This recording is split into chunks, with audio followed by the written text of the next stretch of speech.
Welcome to OS in the centre of the BBC's newsroom. I'm Krupa Padhy. We sit here so we can bring you key updates on the day's biggest stories as they come in to us. We've been watching live pictures that were coming into us from Washington, D.C. just a few moments ago. That was where a US Secretary of State, Mike Pompeo, was giving a news conference. It's just finished, and he repeated the view that the US believe it is likely that an Iranian missile brought down the Ukrainian passenger plane on Tehran on Wednesday. Some of the other things that Mr. Pompeo said, he said that there was no doubt that Iran had full intention of killing US forces in that missile attack, and this refers to the retaliation taken by Iran also on Wednesday morning when missiles were fired on US troops at two bases in Iraq. President Trump had said the US didn't suffer any casualties. He also said that the US had specific information about an imminent threat from Iran, including on US embassies as well. Should we take a quick listen to what more he had to say? The goal of our campaign is to deny the regime the resources to conduct its destructive foreign policy. We want Iran to simply behave like a normal nation. We believe the sanctions that we impose today further that strategic objective. Our campaign is composed of diplomatic, economic components that have deprived the regime of billions in revenue that the regime has used to fuel death and destruction across the Middle East and all across the world. So that's US Secretary of State Mike Pompeo speaking specifically about the US's intention to impose additional sanctions on Iran as a result of its attack on US troops in Iraq last week. So that's what the US is saying. But of course, Ukraine is so central to this. It was a Ukrainian passenger flight that went down in Iran. Many are saying that this was because Iran may well have struck it with a missile. Let's bring in BBC's Jonah Fisher, our Ukraine correspondent. He is in Kiev for us. Jonah, what are Ukrainian authorities saying to you? Well, it's only relatively late in the day that the Ukrainians got access to this American intelligence report. We believe it only happened this morning that the American embassy handed over what they had revealed to most of the world, indeed, through journalists last night and shared with Canada and Great Britain. So the Ukrainians are at this moment, I think, digesting what the Americans have given them. Up to this point, Ukraine's consistent position has been that it wants all possible avenues investigated, including the possibility that the plane was shot down by a missile, and that it didn't believe at this point that that was the only option and the only thing that might have happened. We will have to see whether they maintain that position once they've had a chance to have a good look at this American intelligence. And we know that Iranian officials are now letting aviation experts from other countries, France, the US, they are now allowing them to come into the country to take part in this investigation. Have Ukrainian authorities been given any access to this?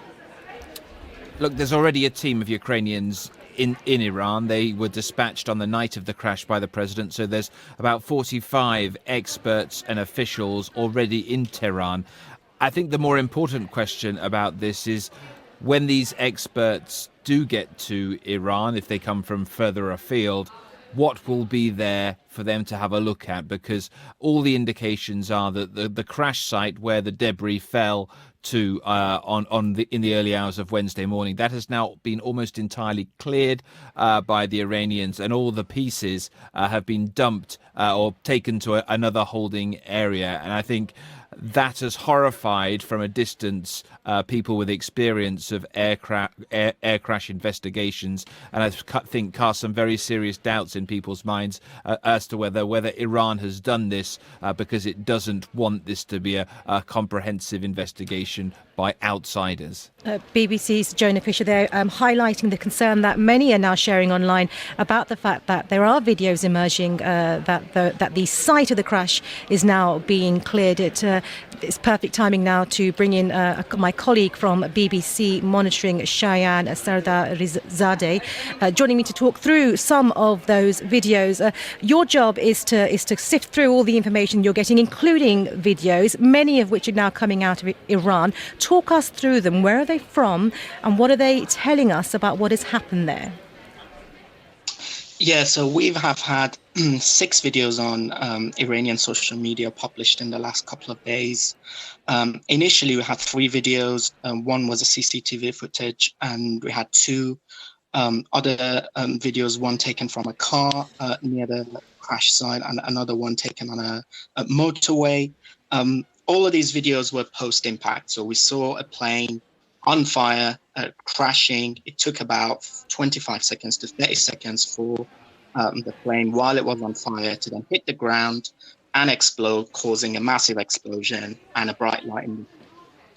We verified those three, all seemed genuine. But then what made us sort of suspect whether something was going on which was not as the Iranian authorities were saying was when a US-based opposition figure posted a couple of images from what he said was the crash site, and they looked like the nose of a missile. And then quickly people on the internet who are experts on these types of analysis said those noses, the nose of that missile that was in those photos looked like a Tor M1 missile, which is an anti-aircraft missile, a Russian type, but we know the Iranians have that anti-aircraft missile.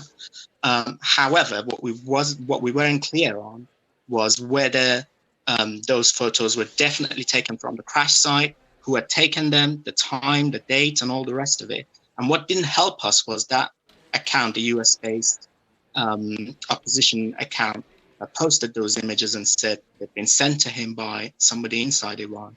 The account was suspended and by Twitter, and we couldn't contact him. We couldn't see how he got those images.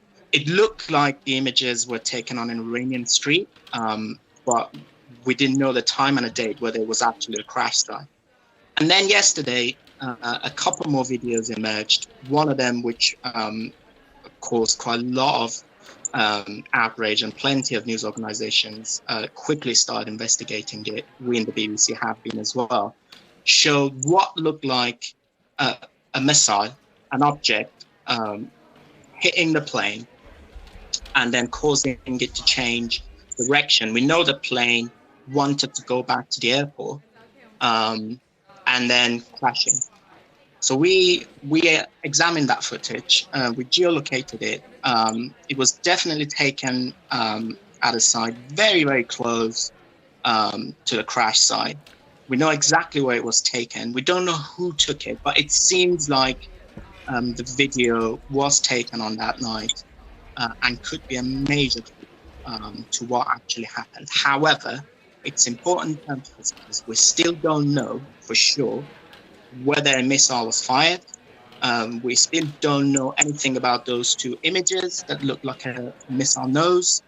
We're still trying to verify those. So there are still questions to answer. A lot of questions, yeah. Yeah, and obviously the black box hasn't still been... Yes, I do want to talk to you about the black box as well, but you've mentioned what sounds like such a complex web of layers that you need to sift through to verify this kind of content. And even when you think it may be genuine, you're never 100% sure. Talk us through that process. Yeah, I mean, obviously verifying social media content, UGC content is difficult as it is. But it's much easier to do so, say, in the UK or in the US or in a Western country, because we can easily contact people.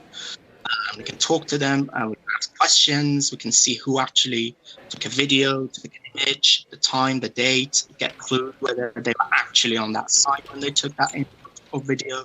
Yes. Whereas in Iran, because there is a system that is very, very restrictive in terms of the access it allows us to people inside Iran, it is much more difficult to contact people and talk to them and find out who posted a video, who posted an image, the time and date. So it's much more difficult to verify content coming from Iran. And sometimes people just send videos and images to contacts that they have in the rest of the world, in Western countries, Iranian opposition figures. And that, I assume, adds another layer as well. Shayan, it's been good to get your insights. One of the other videos that's been talked about a lot today is, of course, videos of bulldozers at that site, sifting through all of the debris, clearing it up, and many, of course, concerned that this may damage credible evidence. Shayan Sardarizadeh, thank you for your insights there.